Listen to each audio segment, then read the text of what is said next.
Assalamualaikum warahmatullahi wabarakatuh. Innal hamdalillah nahmaduhu wa nasta'inuhu wa nastaghfiruh wa na'udzu billahi min shururi anfusina wa min sayyiati a'malina. Man yahdihillahu fala mudilla lahu wa man yudlil fala hadiya lahu. Asyhadu an la ilaha illallah wahdahu la syarika lahu wa asyhadu anna Muhammadan 'abduhu wa rasuluhu amma ba'd. Qala ta'ala ya ayyuhalladzina amanu taqullaha haqqa tuqatih wa la tamutunna illa wa antum muslimun.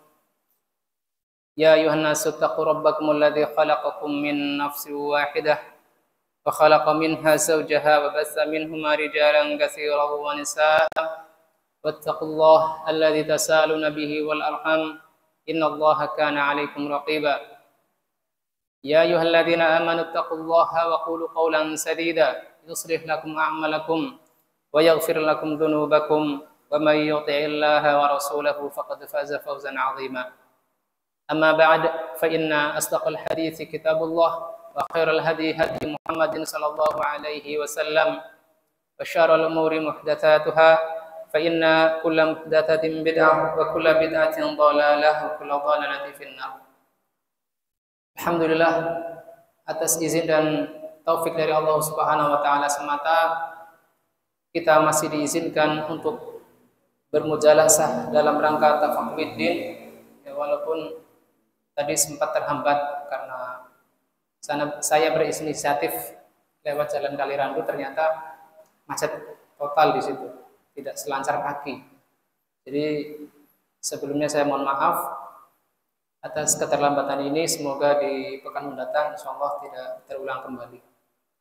Salawat dan salam semoga senantiasa tercurah kepada uswah hasanah kita Nabi Muhammad SAW, yang mana sebagian dari hadis-hadis beliau kita kaji pada kajian kitab Umdatul Ahkam ini.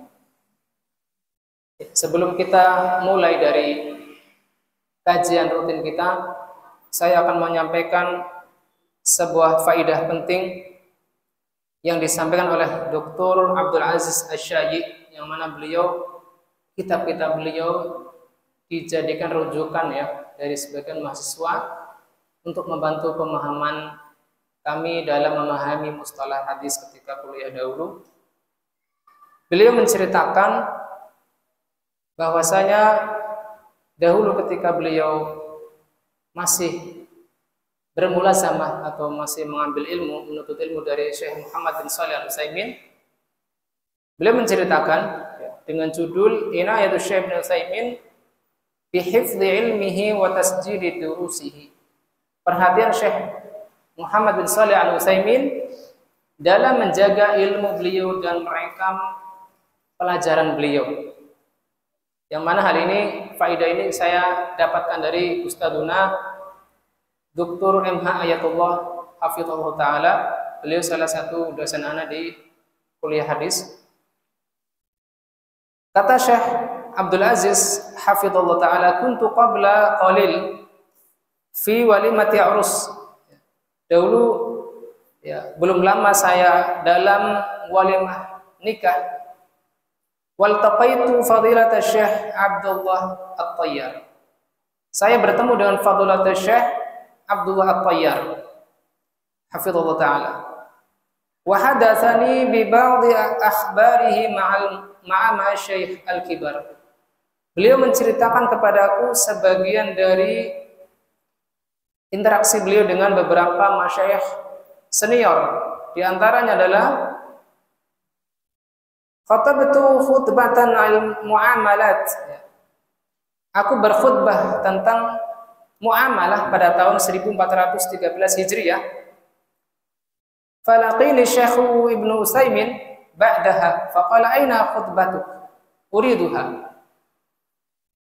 Beliau bertemu dengan Syekh Muhammad bin Shalih Al-Utsaimin setelah khutbah tersebut tentang muamalah tersebut, Syekh Abdullah At-Tayyar. Lalu Syekh Ibnu Utsaimin bertanya, di mana khutbahmu? Maksudnya, mana rekaman khutbahmu? Aku menginginkannya. Faqultu lahu laysat maktubatan ana akhtubu irtijalan. Saya tidak menulis tidak menulis khutbah tersebut. Saya hanya berkhutbah setelah tanpa persiapan, irtijal. Faqama asy-syekh wa basata yadahu wa nafakha fiha. Maka Syekh Ibnu Utsaimin berdiri lalu membuka tangannya dan meniupnya. Faqala tatayyar wa tadhhab. Ilmu itu akan seperti debu yang ada di tangan lalu kita tiup, akan hilang, akan terbang dan hilang. Uktub wasajil ya Syekh Abdullah. Tulislah dan rekamlah wahai Syekh Abdullah. Ihfad ilmak. Jagalah ilmu. Ya. Pesan Syekh Muhammad bin Shalih Al-Utsaimin kepada salah seorang penuntut ilmu senior yaitu Syekh Abdullah At-Tayyar agar menulis dan merekam pelajaran agar tidak seperti debu yang tertiup angin sehingga hilang. Wa dzakara li ba'du ahli ilmi wal fadl annahu dhaba ma'a ba'd syabab li ziyarati Syekh Ibnu Utsaimin. Dan sebagian ahli ilmi menceritakan kepadaku ketika mereka berkunjung kepada Syekh bin Shalih Al-Utsaimin, Syekh Muhammad bin Shalih Al-Utsaimin sekitar 40 tahun. Falamma dakhalu alaihi, tatkala para penuntut ilmu tersebut masuk kepada Syekh Muhammad bin Shalih Al-Utsaimin, maka beliau bertanya, "Ma ma'amu musajjil?" Apakah kalian membawa rekaman? Ya, maksudnya apa? Mempertanyakan. Mungkin di saat itu tidak ada seorang pun yang membawa alat rekam. Kaifa satahfazuna ma aqulu lakum? Bagaimana kalian bisa menjaga, merekam atau menyimpan apa yang aku katakan kepada kalian? Wa dzakara anna Syekh qadiman kana yusajjil ba'dha kalimatihi bi nafsihi. Dan beliau menyebutkan bahwasanya Syekh Muhammad bin Shalih Al-Utsaimin itu merekam sebagian ucapan beliau untuk beliau sendiri. Jadi walaupun beliau seorang yang ma'ruf, dikenal hafalannya kuat, tetapi beliau sendiri masih berusaha menguatkan hafalnya dengan merekam, yang mana sangat sulit seorang pembicara atau seorang penceramah itu menyampaikan ceramahnya dengan menulis langsung ucapannya. Maka yang menjadi poin penting di sini, alladzi yastami'u lil ilmi duna taqyidin kalladzi yadhhab lis-sayd duna alatus sayd. Bahwasanya orang yang menyimak pelajaran tanpa ada taqyid, alat untuk merekam, baik itu dengan alat tulis ataukah dengan alat rekam, itu seperti orang yang berburu tanpa adanya alat berburu, tanpa ada panah ataukah ada tombak dan lain sebagainya, sehingga apa? Mudah menguap kembali.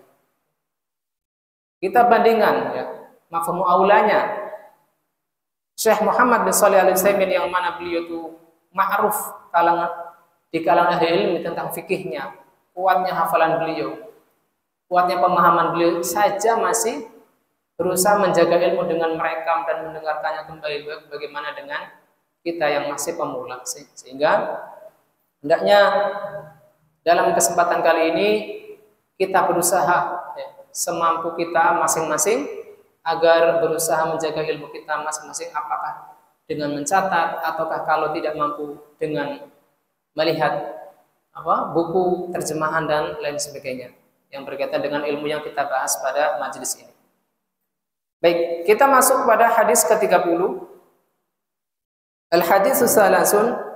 Syekh Abdul Ghani Al-Maqdisi rahimahullah taala mengatakan, "Ain Maimunah bintil Haris, zaujin Nabi sallallahu alaihi wasallam." Dari Maimunah bintil Haris, salah seorang istri Nabi sallallahu alaihi wasallam, bahwasanya beliau berkata, "Wada'tu li Rasulillah sallallahu alaihi wasallam wudu'al janabah." Aku meletakkan atau menyiapkan air wudu, ya, air wudu untuk janabah, yang digunakan untuk bebersih dari junub untuk Rasulullah sallallahu alaihi wasallam. Fa'akfa'a biyaminihi ala yasarihi marrataini aw salasan. Maka beliau menuangkan dengan tangan kanannya ke atas tangan kirinya 2 kali atau 3 kali.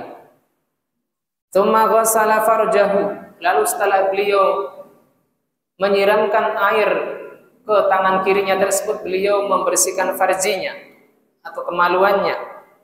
Tsumma daraba yadahu bil ardi awil ha'id. Lalu beliau menggosokkan tangannya yang digunakan untuk membersihkan kemaluannya ke tanah atau kan ke tembok. Marrataini aw salasan. 2 kali atau 3 kali. Summa tamadmada wastanshaqa. Kemudian beliau berkumur-kumur dan istinsyaq, yaitu menghirup air ke hidung. Wa ghassala wajhahu wa dhira'aihi. Lalu beliau membasuh wajah dan kedua lengannya, lengan bahu, dhira'. Tsumma afadha ala ra'sihi al-ma'. Lalu beliau memulai aktivitas mandi, yaitu menuangkan air di atas kepalanya. Tsumma ghassala sa'ira jasadihi. Lalu beliau membasuh seluruh jasadnya atau seluruh badan beliau yang belum terkena air. Tadi yang dari anggota wudu didahulukan, lalu setelah itu beliau membasuh atau menyiramkan seluruh badannya. Tsumma tanaha fa ghassala rijlaihi. Lalu pun beliau menjauh dari tempat beliau meratakan air di badannya, beliau menjauh lalu membasuh kedua kaki beliau. Fa ataitu bi khirqatin falam yuridha. Maka aku, yaitu Maimunah bintul Harits, membawakan handuk, kain lap kepada beliau, namun beliau tidak menginginkannya. Faja'ala yanfudul ma'a biyadaihi.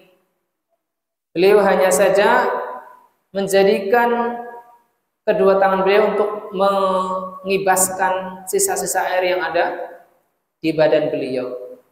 Hadis ini diriwayatkan oleh Al-Imam Al-Bukhari dan Al-Imam Muslim. Beberapa gharibul hadis, akfa al-ina ala qallabahu ala wajhi, membolak-balikan dari sisinya. Wa kafa'ahu ay amala, memiringkannya. Kafa'aha artinya adalah memiringkannya. Maka hadis ini memberikan faidah al-imalatu bila syakkin. Bahwasanya hadis ini memberikan faidah bahwasanya akfa al-ina ay al-imalatu, memiringkan bejana tersebut. Dan ini sesuai dengan hadis yang diriwayatkan oleh Imam Al-Bukhari, wa hiya kafa'a. Walaupun sebagian ulama mengingkari makna kafa'a dengan al-qalb, yaitu membolak-balikan. Ini hanya faidah bahasa, tidak masalah kita sebutkan, tapi tidak perlu kita perdalam. Kemudian yang kedua, daraba yadahu fil ardi awil haqid, memukulkan tangannya ke tanah atau ke tembok. Maksudnya bukan memukul, menabokkan, bukan, tetapi masah biyadahu bi ahadimi li izalati al-luzujah, yaitu menggosokkan tangan yang beliau gunakan untuk membersihkan farji, yang mana sudah ma'ruf kita ketahui bahwasanya sifat mani dan madi adalah lengket, semen, sehingga cara Nabi SAW menghilangkannya adalah dengan menggosokkan tangan yang beliau gunakan untuk bebersih di kemaluan beliau adalah dengan menggosokkan ke tanah atau ke tembok. Li izalatil zujah, yaitu menghilangkan hal yang lengket di tangan beliau ba'dal istinja, setelah cebok. Kemudian yang ketiga, ifadatul ma'i ala syai'. Ifadah ay ifraghuhu alaihi wa isalatuhu fawqahu, yaitu menyiramkan di atasnya dan mengalirkannya. Kemudian yang keempat, falam yuridha, dengan mendhammahkan yu, Wa kasr ra, dengan mengkasrkan ra, yuri maksudnya adalah minal iradah, dari masdar al iradah. La min ar-rad, bukan dari kata rad, yaitu membantah atau menolak. Jadi maksudnya ketika Maimunah bintil Haris membawakan handuk, Nabi Shallallahu Alaihi Wasallam tidak menolaknya, tetapi hanya tidak menginginkannya. Sehingga faidah bahasa di sini la yuridha, maksudnya orang yang selesai dari mandi janabah atau mandi dalam rangka mendinginkan badan tidak terlarang dari menggunakan handuk. Tidak terlarang dari menggunakan handuk atau lap. Karena ini hanya sifatnya keinginan masing-masing.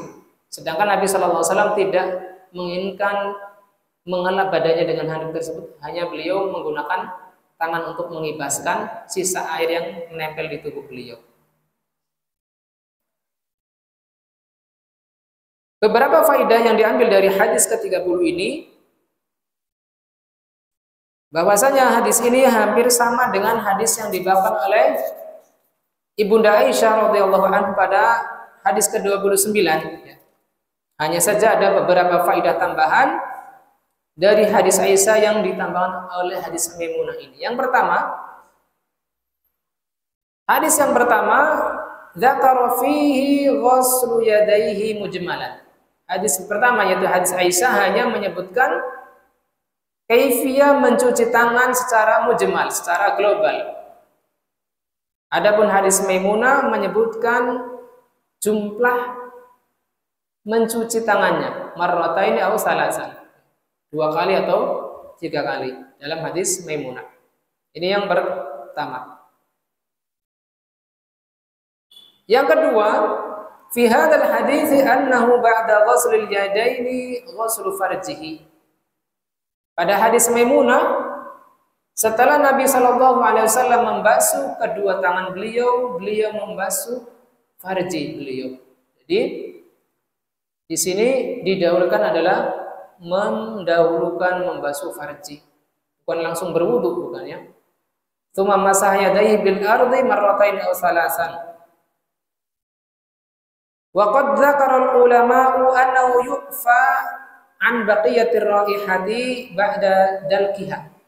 Sebagian ulama dan ulama telah menyebutkan bahwasanya dimaafkan apabila tangan kita yang sudah digosokkan ke tanah atau ke tembok sebanyak 2 kali atau 3 kali, namun masih tercium aroma mani atau madhi, itu dimaafkan walaupun sudah digosokkan ke tanah. Aw ghasliha bimutahhir akhar, atau dengan mencucinya dengan sabun lain apabila masih tersisa, maka dimaafkan walaupun masih tercium bau. Begitu pula ketika kita misalnya habis istinja, istinja dari buang air besar, ini yang sifatnya lebih ringan, biasanya itu baunya tidak mudah hilang, tidak mudah terangkat, maka ma'fu atau termaafkan. Tidak perlu takalluf atau memberatkan diri dengan mengulang-ulang atau membilas berkali-kali sampai lebih dari 3 kali karena baunya tidak lekas hilang. Karena di sini dimaafkan dari sisa bau yang menempel di tangan kita. Yang ketiga, yata'ayyanu an yanwiya bi ghusli farjihi ibtida' al-janabah.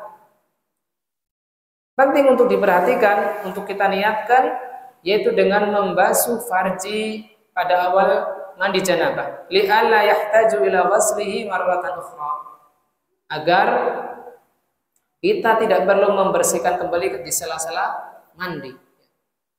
Di sela-sela mandi, karena apabila kita belum membersihkan farji langsung berwudu kemudian mulai urutan mandi janabah, maka kadang-kadang kita merasa perlu untuk membersihkan area-area sensitif, area-area kemaluan, sehingga wudu kita menjadi batal dan harus mengulang kembali. Jadi Mandi janabah seseorang itu tercukupkan dari wudhu. Setelah mandi langsung sholat bisa, asalkan tidak melakukan pembatal-pembatal wudhu, semisal kencing, semisal buang angin, semisal menyentuh dakar ya, atau menyentuh farji bagi ibu-ibu, maka itu pembatal-pembatal wudhu. Sehingga apabila kita melakukan pembatal, salah satu pembatal di antara pembatal-pembatal wudhu, maka walaupun kita sudah mandi janabah, kita perlu wudhu kembali. Jadi mandi janabah tercukupkan dari wudhu. Kita bisa langsung membaca Al-Quran setelah mandi janabah atau langsung sholat, asal di tengah mandi kita tidak melakukan satu pembatal di antara pembatal-pembatal wudhu, misal buang angin, buang air kecil, ataukah menyentuh dakar. Sehingga apabila kita ingin mandi janabah, hendaknya kita membersihkan farji atau kemaluan terlebih dahulu sebelum kita berwudu. Faedah keempat, fil hadisil awal dzakaru annahu tawadda'a wudu'a shalah. Pada hadis Aisyah, yaitu yang pekan lalu kita telah bahas, disebutkan dzukira annahu tawadda'a wudu'a shalah. Nabi SAW wudhu sebagaimana wudhu beliau akan sholat, yaitu wudhu secara sempurna. Wa yaqtadi annahu ghassala rijlaihi, dan ini berkonsekuensi atau berimplikasi bahwasanya pada hadis Aisyah radhiyallahu anha, Nabi SAW itu membasuh kedua kaki beliau juga sebelum memulai aktivitas urutan mandi yang lain.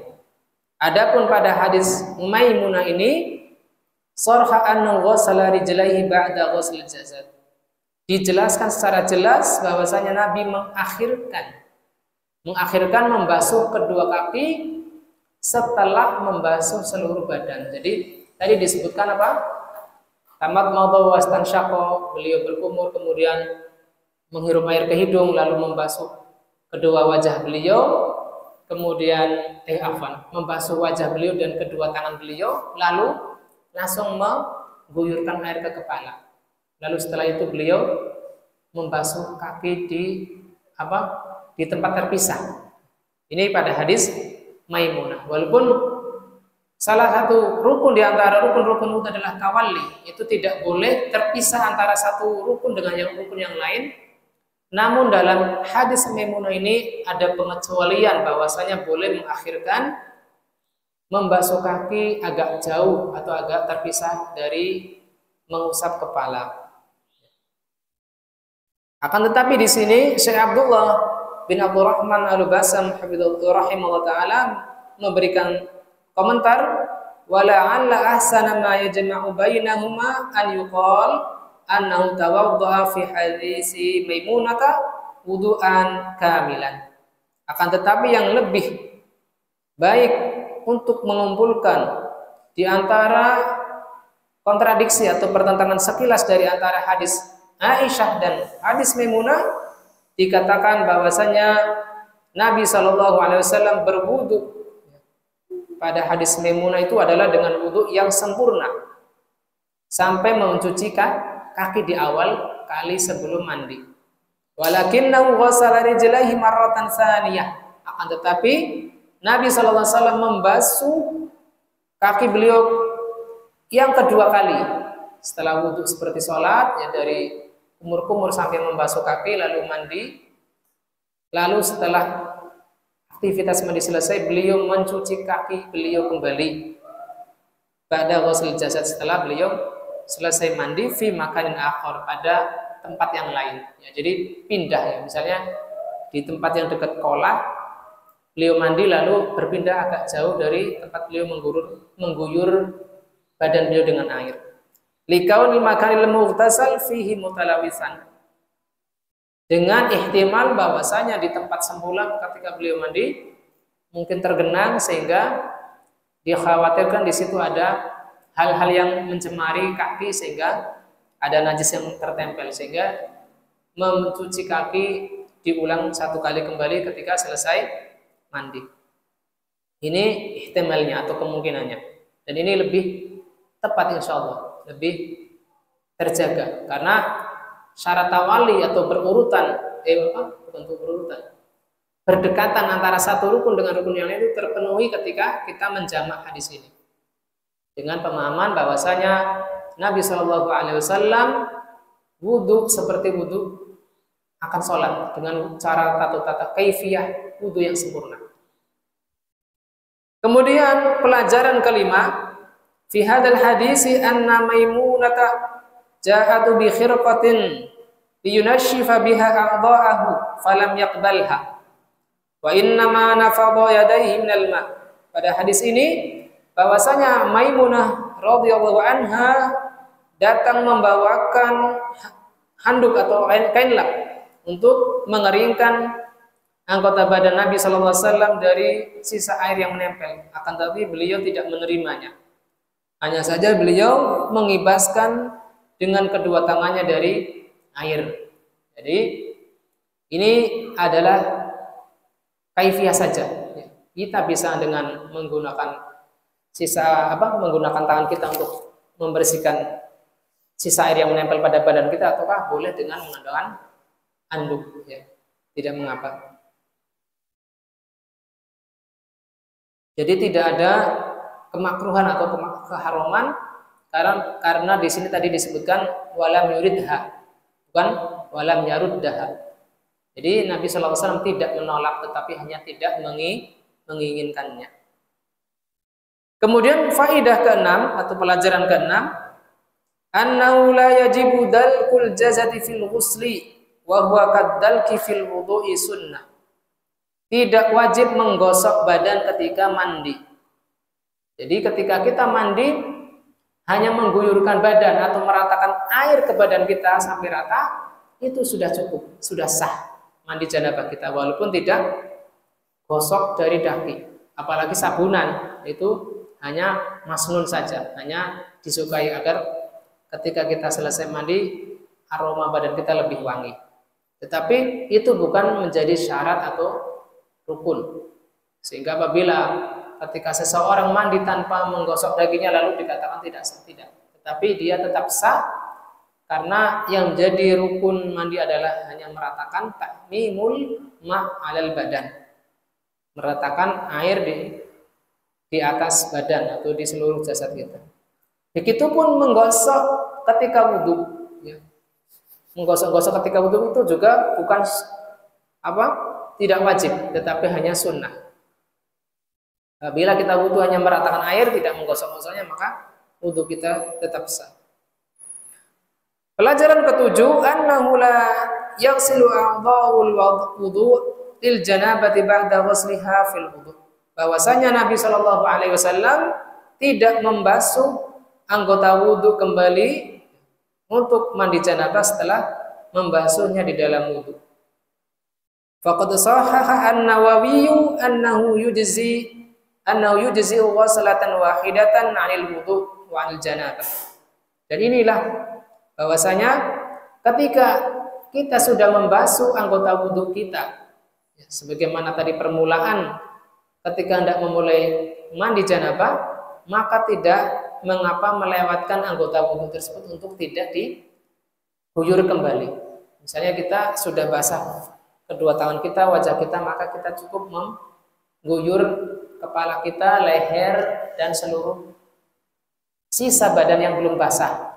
Misalnya nih diroknya atau lengan bawahnya sudah basah, maka tidak mengapa dilewatkan.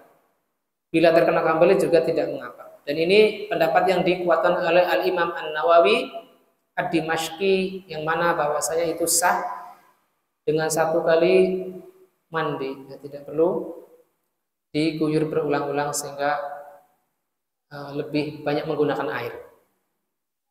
Faedah ke-8, anna ghusla jazati marratan wahidatan.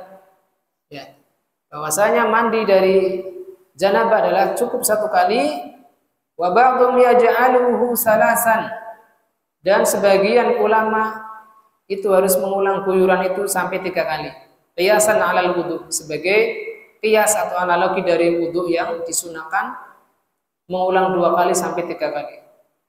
Tetapi kata Syekh Abdullah, wala qiyasa ma'an nas, tidak diterima qiyas ketika datang nas yang menjelaskan secara jelas. Dan ini adalah pendapat yang dipilih oleh Syekhul Islam Ibnu Taimiyah dan Syekh Abdurrahman As-Sa'di, dan salah satu pendapat di antara pendapat Al-Imam Ahmad rahimahumullah. Ya, jadi tidak mengapa kita mengguyur badan kita sekali asal rata, tidak perlu mengulang 2 atau sampai 3 kali guyuran. Kita masuk pada hadis ke-31. Qala Imam Al-Bukhari Al-Maqdisi rahimahullah an Abdullah bin Umar radhiyallahu anhuma anna Umar bin Khattab radhiyallahu anhu qala, dari Abdullah bin Umar, semoga Allah meridhai keduanya, bahwasanya Umar bin Al-Khattab beliau berkata, ya Rasulullah, arkudu ahaduna wa huwa junubun? Qala na'am. Beliau berkata kepada Rasulullah, wahai Rasulullah, apakah salah seorang di antara kami bisa tidur dalam keadaan junub? Maka beliau menjawab, ya. Idza tawadda'a ahadukum falyarqud. Apabila salah seorang kalian sedang dalam keadaan junub lalu ia ingin tidur, maka hendaknya dia berwudu dan dia boleh untuk tidur sebelum mandi janabah. Hadis ini diriwayatkan oleh Imam Bukhari dan Muslim. Makna global dari hadis ini bahwasanya kanal hadasu minal janabati indahum kabir. Bahwasanya para sahabat Nabi memandang bahwasanya hadas dari janabah itu menurut mereka itu besar.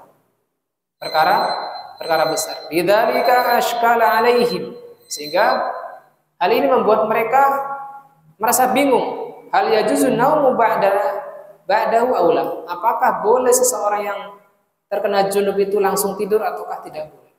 Maka Umar bin Al-Khattab radhiyallahu anhu bertanya kepada Nabi, in asabat ahadahum al-janabatu min awalil lail fahal yarqudu wa huwa junub?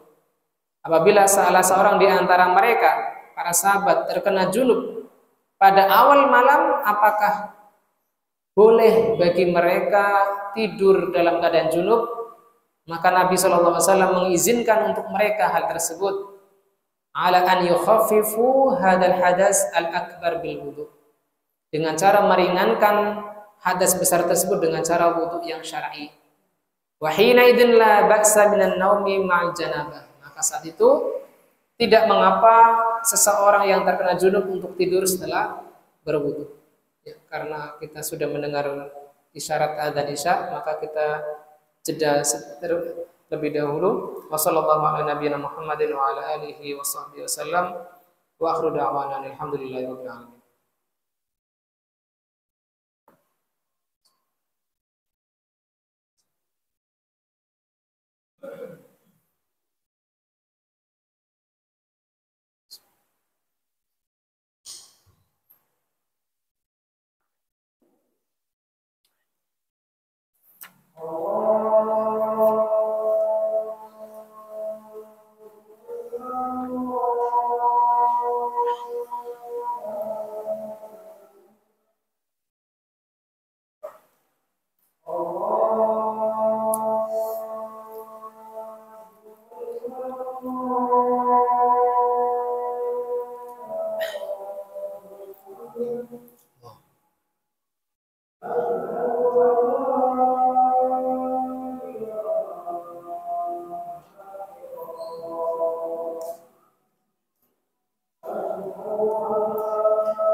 Bismillah, alhamdulillah alladzi arsala rasulahu bil huda wa dinil haqq liyudhhirahu 'ala dini kullihi walau karihal musyrikun.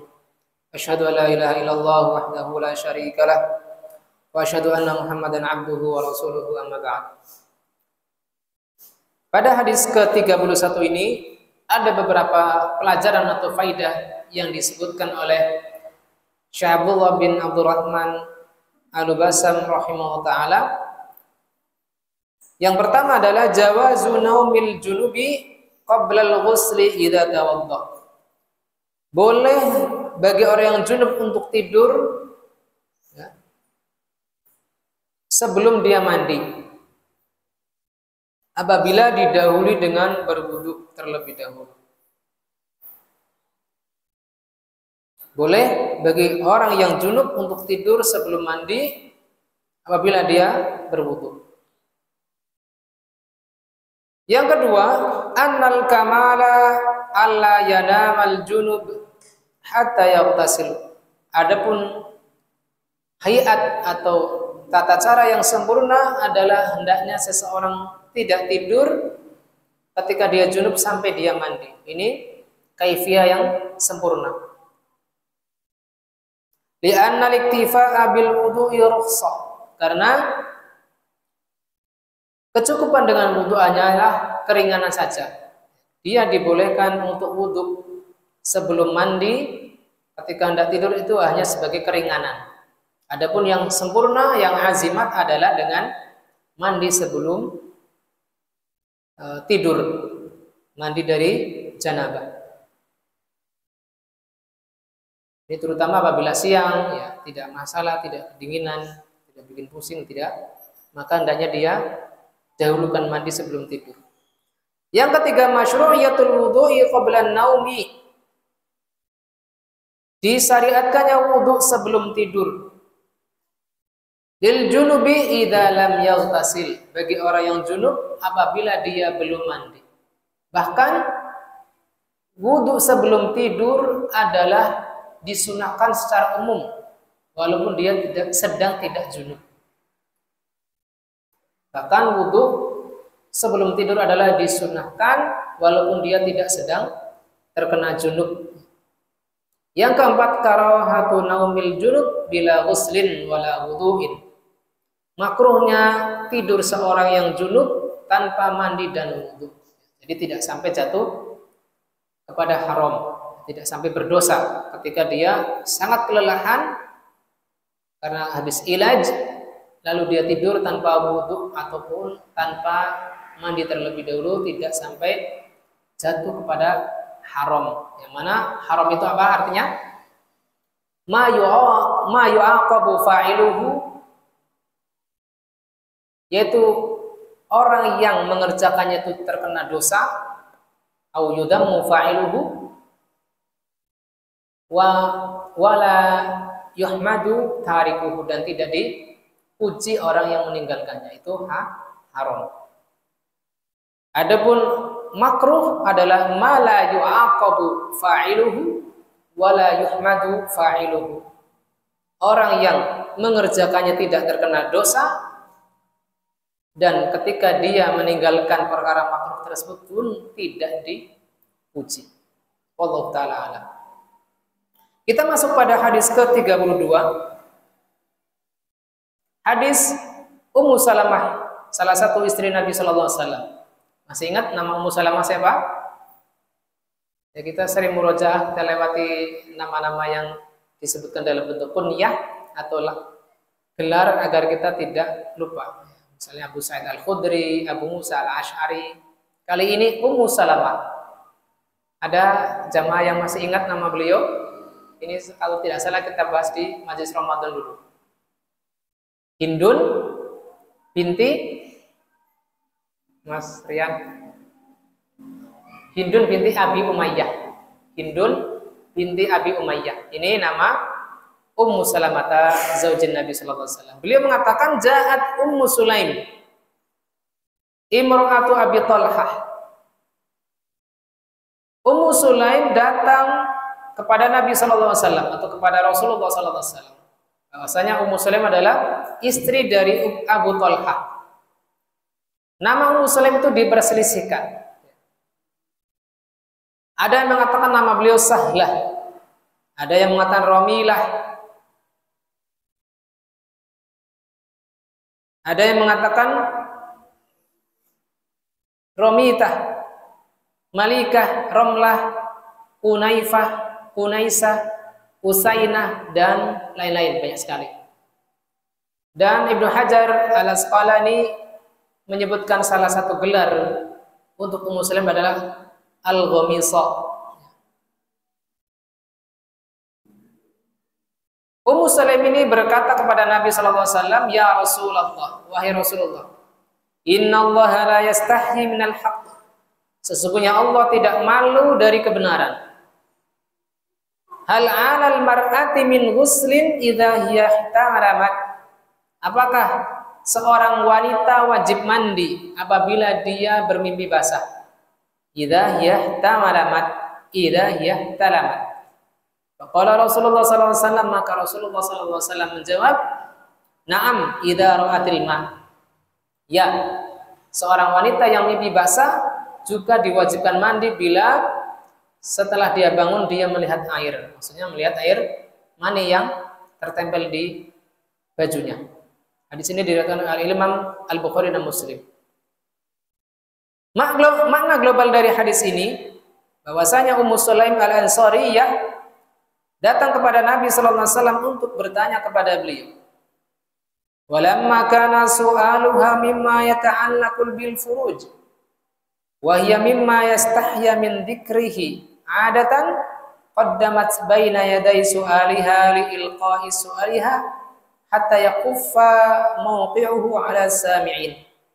Tatkala pertanyaan Ummu Sulaim ini berkaitan dengan kemaluan, dengan furuj, yang secara kebiasaan para wanita itu malu untuk bertanya tentang kaitannya dengan kemaluan, maka Ummu Sulaim dengan kecerdasan beliau memberikan pengantar sebelum memulai pertanyaan beliau dengan apa? Innallaha la yastahyi minal haqq. Allah Subhanahu wa taala tidak malu dari kebenaran. Dalam menjelaskan kebenaran, maka itu menjadi pengantar yang memperhalus inti pertanyaan Ummu Sulaim kepada Rasulullah SAW. Yang intinya adalah innallaha jalla wa ala wa huwal hayyu la yamtani'u min dzikril haqq alladzi yastahya min dzikrihi min ajli haya. Sesungguhnya Allah yang mana dia adalah pemilik rasa malu, dzul haya. Hayyi artinya dzul haya atau muhtashim, tidak melarang dari menyebutkan kebenaran, yang mana rata-rata manusia itu merasa malu. Bahasa kita apa namanya? Aku lupa bahasa Jawanya. Isin, bukan isin. Lupa subhanallah. Kita lewatin dulu lah. Kita kadang ada faedah bahasa Jawa yang kadang perlu disebutkan tapi kadang terlupa karena sering pakai bahasa Indonesia. Saru, ya bahasa saru ya. Kalau misalnya anak-anak kecil mumayyiz tahu tanya ibunya tuh ojo takon-takoning saru. Ya maksudnya inilah bahasa-bahasa yang berkaitan dengan fikih. farji ini pada zaman Nabi pun para wanita Ansar itu malu untuk menanyakan. Hanya saja karena kefakihan Ummu Sulaim, beliau memberikan pengantarnya terlebih dahulu agar Nabi SAW berkenan untuk menjelaskan fikih ini. Ya. Selama apa yang ditanyakan tentang farji ini ada faidah ilmu, ya, ada faidah yang bisa dipetik. Falamma dzakarat Ummu Sulaimin hadhil muqaddimata allati latafat biha su'aluha dakhalat fi samimil mawdu'. Tatkala Ummu Sulaim menyebutkan muqaddimah ini yang memperhalus atau melembutkan pertanyaan beliau, maka beliau pun mulai masuk pada inti tema yang akan ditanyakan, yaitu hal 'alal mar'ati ghuslun idza hiya takhayyalat fil manam. Apakah wanita itu wajib mandi ketika dia terhayalkan, terbayangkan dalam mimpinya itu annaha tajama, bahwasanya si wanita tersebut mimpi berhubungan badan. Faqala Nabi sallallahu alaihi wasallam, "Na'am." Maka Nabi menjawab, "Ya." Alaihil ghuslu idza ra'at nuzul ma'i asy-syahr. Wajib bagi wanita tersebut untuk mandi apabila dia melihat keluarnya air mani, tentunya bukan air madi. Ya. Apabila yang keluar hanya air madi, ya, yang mana itu cukup dengan dibasuh maka tidak perlu mandi. Tetapi apabila keluarnya adalah seperti sifat mani, maka dia wajib mandi. Pelajaran dari hadis ini, annal mar'ata 'alaiha al-ghuslu hina tahtalimu idza anzalat wara'atil ma'. Bahwasanya wanita wajib mandi ketika dia selesai bermimpi basah. Syaratnya adalah keluar. Tapi apabila dia terhayalkan berjima, ima dengan suaminya ataukah dengan yang lain, tetapi tidak sampai keluar air, maka tidak wajib mandi. Begitupun dengan laki-laki. Yang kedua, ada faidah. Saya terluput dari menyebutkannya pekan lalu. Misalnya kita biasa sholat subuh, kencing terlebih dahulu, buang air kecil terlebih dahulu. Sehingga kita akan tahu apakah semalam saya mimpi atau tidak. Maka ini mudah ketika mau buang air kecil melihat ada bercak-bercak mani, maka dia langsung mandi dan mengejar untuk sholat berjamaah bersama jamaah di mushola atau masjid. Tetapi mungkin ketika dia bangun sudah mendengar iqamah, buru-buru dia wudhu, lalu ikut sholat, pas pulang mau kencing, kok ada bercak. Apakah sholatnya batal atau sah? Yang benar tidak sah, yaitu anal baqusyai ala makana ala makan, bahwasanya asal dari sesuatu adalah sesuai dengan asalnya. Bahwasanya dia yakin telah berwudu, tetapi wudu tersebut belum mencukupinya dari junub, ya. Dia yakin tidak mungkin junub itu setelah sholat. Dia pasti yakin bahwasanya itu keluar ketika dia tidur. Maka dengan wudunya saja dia sholat subuh maka tidak sah, dia harus mandi kembali dan mengulangi sholat subuhnya. Karena apa? Apa yang yakin tidak bisa tergantikan dengan sesuatu yang ragu. Hanya saja dia yakin bahwasanya dia telah bermimpi basah sehingga mengeluarkan air, dan itu tidak cukup dengan dia berwudu. Ketidaktahuannya tidak menjadi cukup, ya, dengan sahnya sholat subuh yang sudah dia kerjakan, sehingga dia harus mandi junub dan mengulang sholat subuhnya kembali, munfaridan atau sendiri di rumah boleh atau di masjid. Ini faedah yang saya tanyakan kepada Ustadz Arif Budiman ketika saya mengkaji kitab ini di Jamblang dulu di Cirebon. Jadi apabila momen tersebut atau kasus tersebut terjadi pada kita biasa buang air kecil sebelum wudhu, lalu karena pada momen tertentu kita langsung wudhu, tidak terasa karena sudah kering, kita langsung sholat subuh, ketika mau buang air kecil kita melihat air dan itu kita pastikan adalah air mani, walaupun sudah kering kita mandi lagi bukan mandi lagi karena memang belum mandi ya. Mandi junub dan mengulangi sholat subuhnya. Karena itu sudah meyakinkan, bukan ragu-ragu lagi. Kita pastikan itu adalah bercak air mani yang kita keluarkan. Walaupun kita tidak merasa telah bermimpi, kadang-kadang karena saking capeknya. Sehingga kita untuk menghilangkan keraguan, maka hendaknya kita mandi dan ulangi sholat subuh kita. Baik, kita masuk kepada faedah kedua, anal mar'ata tunzilu kama yunzilur rajul. Bahwasanya wanita itu bisa bermimpi basah. Sebagaimana laki-laki juga kita tahu bisa bermimpi basah. Wa min dzaka yakunu syabah fil waladi kama asyara ila hadza baqiyatul hadis. Dari hal ini kemiripan pada anak itu terjadi karena sifat orang tuanya itu hampir mirip, sama-sama bisa mimpi basah. Sebagaimana bisa dilihat dari sisa atau kelanjutan dari hadis tersebut. Bila kita merujuk pada kitab asalnya, yaitu dari kitab Al-Bukhari dan Muslim. Yang ketiga, isbatu sifatil haya'i lillah. Penetapan sifat malu untuk Allah Subhanahu wa taala. Isbatan yariku bijalalih, dengan penetapan yang sesuai dengan kedudukan Allah Subhanahu wa taala. Yang mana hal ini mungkin di kalangan Asy'ari tidak mengakui sifat ini karena mereka banyak menafikan sifat-sifat yang hanya dirangkum dalam sifat jaiz atau sifat wajib dan seterusnya. Ala annahu la yamtani'u ta'ala min qaulil haqq.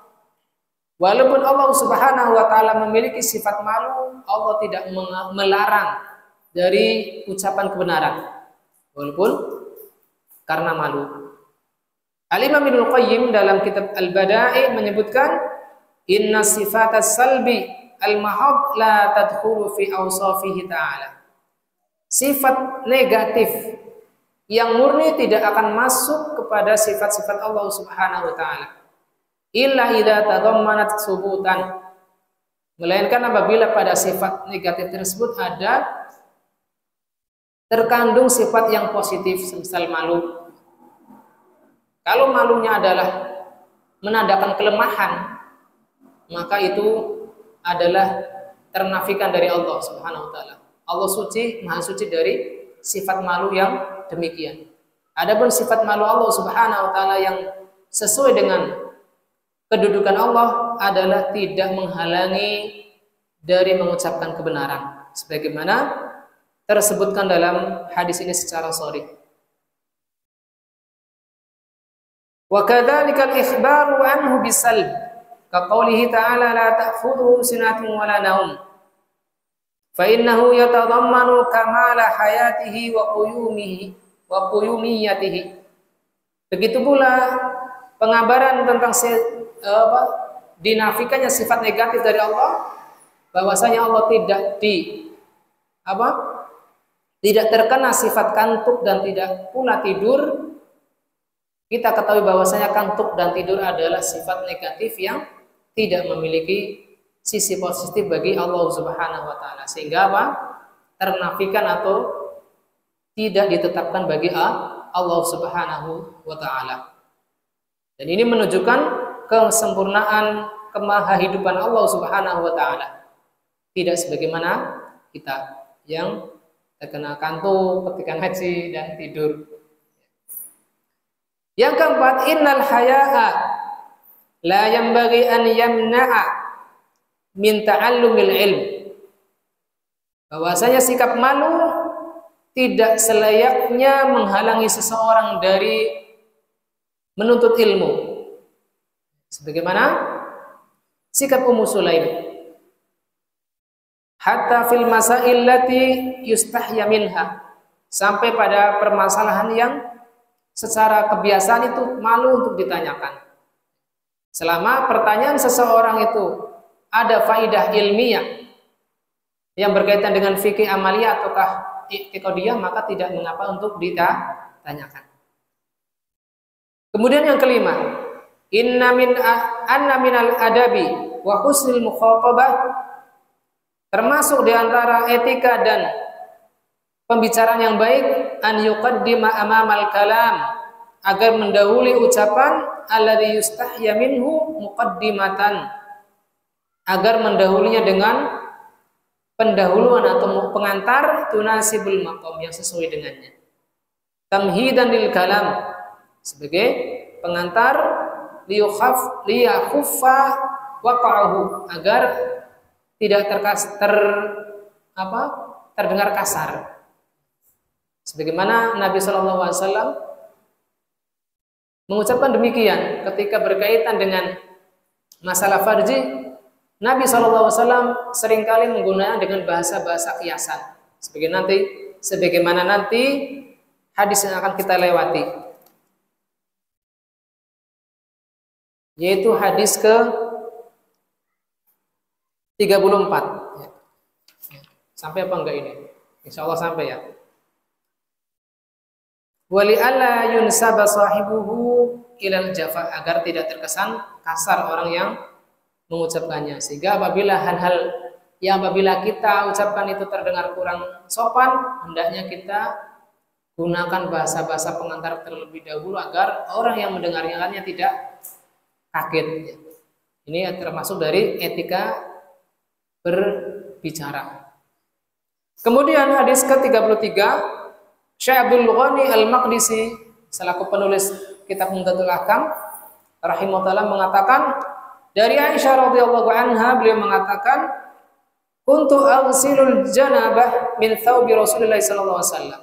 Aku dulu mencuci air mani dari pakaian Rasulullah sallallahu alaihi wasallam. Fayakhruju ila shalah, maka beliau pun keluar menuju salat. Wa inna buka al-ma'i fi thawbihi, dan sungguh sisa dari air yang dipakai untuk mencucinya masih ada pada pakaian beliau. Jadi beliau memakai pakaian basah yang habis dicuci oleh Ibunda Aisyah radhiyallahu anha. Hadis ini diriwayatkan oleh Imam Bukhari, dan pada lafaz Muslim, laqad kuntu afruquhu min thawbi Rasulillah sallallahu alaihi wasallam farkan fayusalli fihi, dan aku juga pernah menggosok atau mengerik dari pakaian Rasulullah sallallahu alaihi wasallam, lalu beliau salat dengan pakaian tersebut. Mana global dari hadis ini? Bahwasanya Aisyah teringat, tadzakara Aisyah, bahwasanya pakaian Rasulullah sallallahu alaihi wasallam terkena mani. Yusibu sawwa Rasulullah al-maniyu minal janabah. Maka apabila kondisi mani tersebut masih basah, fatagsiluhu minats thawbi bil ma. Aisyah radhiyallahu anha mencuci pakaian tersebut dengan air apabila maninya masih basah. Dan boleh menggunakan pakaian tersebut yang sudah dicuci walaupun masih basah dan belum dikeringkan. Adapun apabila maninya adalah sudah kering, wa hina idzin tafruquhu min thawbihi farkan.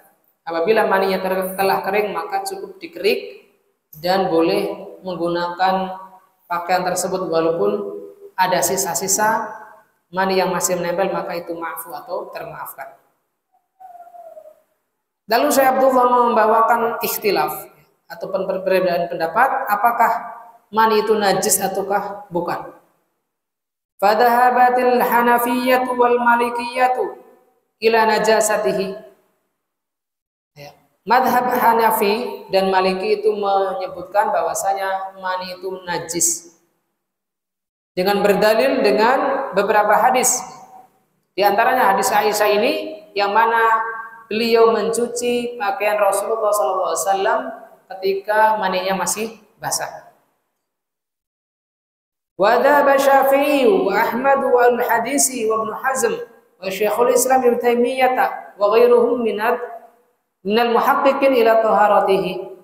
Adapun al-Imam Asy-Syafi'i, Imam Ahmad, para ahli hadis, Ibnu Hazm selaku salah satu Dhahiriyah, kemudian Syekhul Islam Ibnu Taimiyah dan selain mereka dari para peneliti berpendapat bahwasanya mani itu suci dengan berhadis, dengan berdalil dengan dalil yang banyak. Di antaranya adalah sebagaimana dijelaskan oleh Syekh Abdullah. Yang pertama, sihhatu ahadisi farqi Aisyah al-maniyah.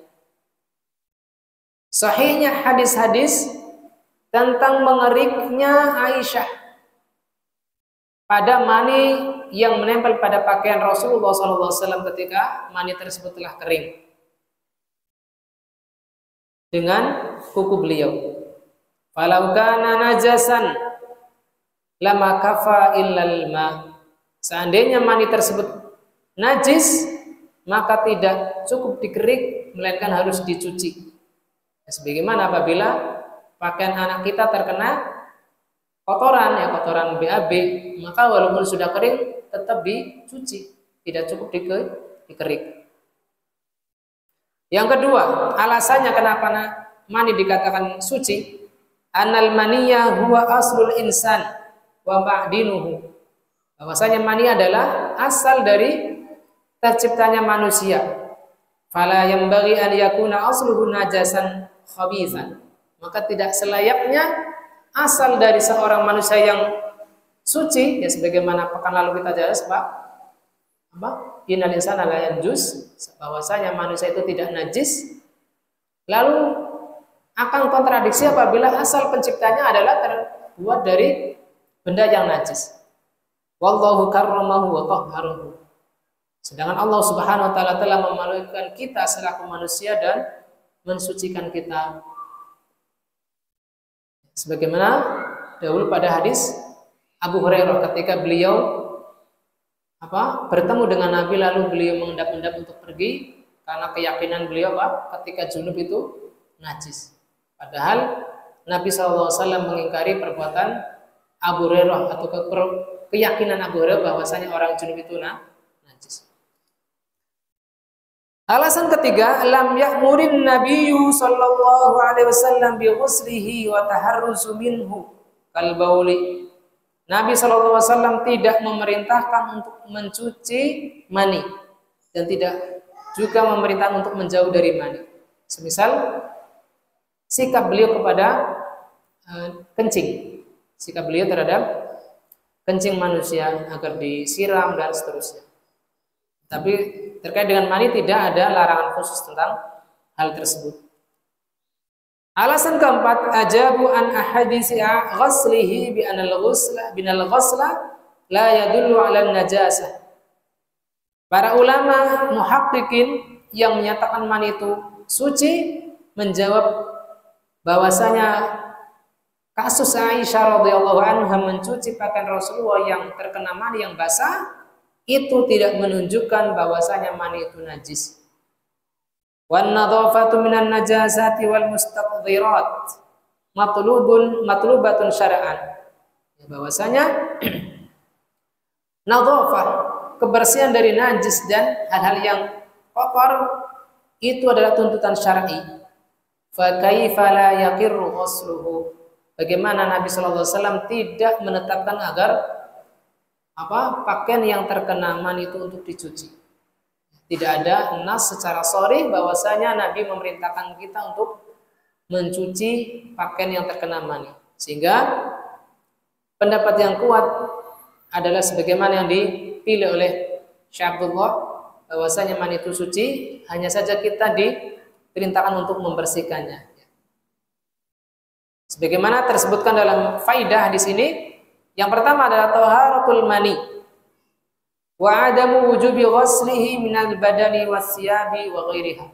Bahwasanya mani itu suci dan tidak ada kewajiban untuk mencucinya dari badan yang terkena ataukah pakaian dan lain sebagainya. Hanya saja secara etika kita ada moral untuk mencucinya, bukan kewajiban. Yang kedua, istihbabu izalatihi 'anis saubi wal badan, hanya disunahkan, bukan wajib. Seandainya mani itu najis, maka bukan istihbab lagi, bukan sunnah lagi, tetapi wajib untuk membersihkannya. Karena orang yang kondisinya toharo adalah menjadi salah satu syarat di antara syarat-syarat sahnya ibadah. Izalatun najasat wartifa'ul hadasat. Maksudnya dihilangkan najis dan terangkat darinya berbagai hadas, imma hadas kecil maupun hadas besar, agar sholatnya sah. Adapun dalam hal ini, mani yang tertempel hanya disunahkan untuk dibersihkan sebagaimana contoh dari ibunda kita Aisyah radhiyallahu anha. Dan disunahkan fayusalu rotban, disunahkan untuk mencucinya ketika basah dan dikerik ketika kering. Baik, ini akhir dari hadis ke-33. Kita masuk pada hadis berikutnya. Insyaallah ini hadis terakhir malam ini. Adapun hadis selanjutnya kita bahas pada pekan mendatang insyaallah. Syekh Abdul Ghani Al-Maqdisi rahimahullah taala mengatakan, an Abi Hurairah radhiyallahu anhu, dari Abu Hurairah semoga Allah meridhai beliau, anna Rasulullah sallallahu alaihi wasallam qala, bahwasanya Rasulullah sallallahu alaihi wasallam bersabda, idza jalasa baina syu'abihal arba' thumma jahadaha wajibal ghusl, apabila seorang laki-laki duduk di antara empat tulang, kemudian dia bersungguh-sungguh, maka dia wajib mandi. Nanti kita akan perjelas di gharibul hadis dan makna globalnya. Dan pada lafaz Muslim, wa illam yunzil, walaupun dia tidak ejakulasi, tidak mengeluarkan air. Di sini diriwayatkan oleh Imam Bukhari dan Muslim. Mana syu'abihal arba', yaitu tulang sulbinya yang 4. Yuridu bidzalika yadaiha wa rijlaiha. Yang dimaksud tulang yang 4 adalah 2 tangan dan 2 kaki. Maksudnya adalah duduk di tengah-tengahnya. Itu maksudnya adalah seorang laki-laki atau suami menjima istrinya. Ini adalah kiasan. Wa huwa kinayatun 'anil jima'. Idza jalasa rajulu baina syu'abiha ay syu'abil mar'atihi al-arba'. Kemudian yang kedua, summa jahadaha, maknahu balaghal masyaqqah bikadiha. Dia mengalami kesusahan dengan usahanya. Wa huwa kinayatun 'anil ilaj. Jadi ini adalah kiasan atau perumpamaan dari seorang suami yang sedang penetrasi, ya, sedang berhubungan badan dengan istrinya.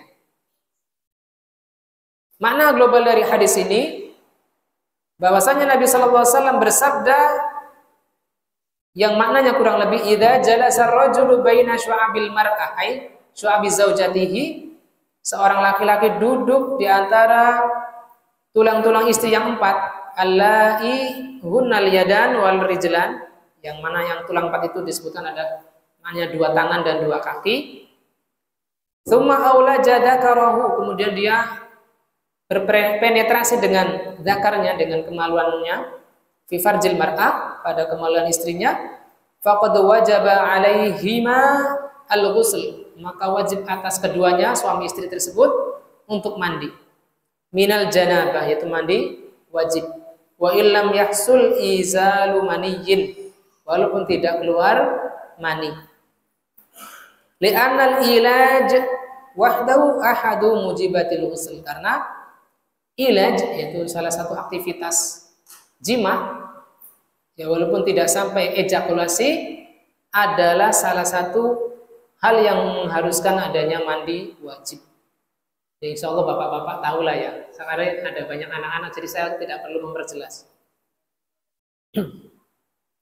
Pelajaran yang kita ambil dari hadis ini, yang pertama adalah wajibnya mandi, wujubul ghusl min ilajid dzakar minal fil farj. Wajibnya mandi ketika seorang suami berpenetrasi atau seperti timba yang masuk gayung itu ya. Wa illam yaksul izal, walaupun tidak sampai keluar mani. Yakunu hadzal hadis nasikhan li hadis Abi Sa'id. Ya, seakan-akan hadis ini adalah penasah atau membatalkan hukum dari hadis Abu Sa'id al-ma'u minal ma'. Abu Sa'id namanya siapa? Sa'ad bin Malik bin Sinan al-Khazraji. Yang mana matan hadisnya atau teks hadisnya adalah al-ma'u minal ma'. Air wajib didatangkan ketika ada air. Maksudnya apa? Air mandi wajib itu wajib digunakan. Maksudnya kita wajib mandi wajib ketika kita melihat air mani. Itu ya. Ini berlaku ketika kita mimpi basah. Ini tepat. Tetapi ketika terkait dengan aktivitas jima, maka hadis ini tidak tepat digunakan. Karena apa? Seakan-akan orang yang tidak keluar air maninya tidak wajib mandi janabah. Al-mafhumu minhu bi tariqil hasr annahu la ghusla illa min izalil mani. Seakan-akan dengan hadis ini al-ma'u minal ma' itu adalah tidak ada kewajiban mandi kecuali apabila keluar air mani, dan ini tidak tepat. Apabila hadis tersebut, hadis Abu Sa'id al-Khudri ini digunakan untuk orang yang mimpi basah, ya, mimpi berhubungan badan, makanya tepat al-ma'u minal ma'. Dia wajib mandi janabah ketika bangun tidur dia melihat air. Ya, sebagaimana tadi jawaban Nabi ketika ditanya oleh siapa? Ummu Sulaim, yaitu na'am idza ra'atil ma'.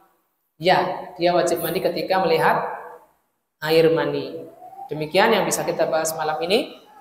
Apabila ada unek-unek atau hal yang ingin ditanyakan dengan berkaitan dengan bahasan kita bisa diskusikan setelah selesai atau di luar majelis. Kita tutup majelis kita dengan doa kafaratul majelis. Subhanakallahumma wa bihamdik asyhadu an la ilaha illa anta astaghfiruka wa atubu ilaik. Kurang lebihnya mohon maaf. Billahi taufiq wal hidayah wal minkum. Wassalamualaikum warahmatullahi wabarakatuh.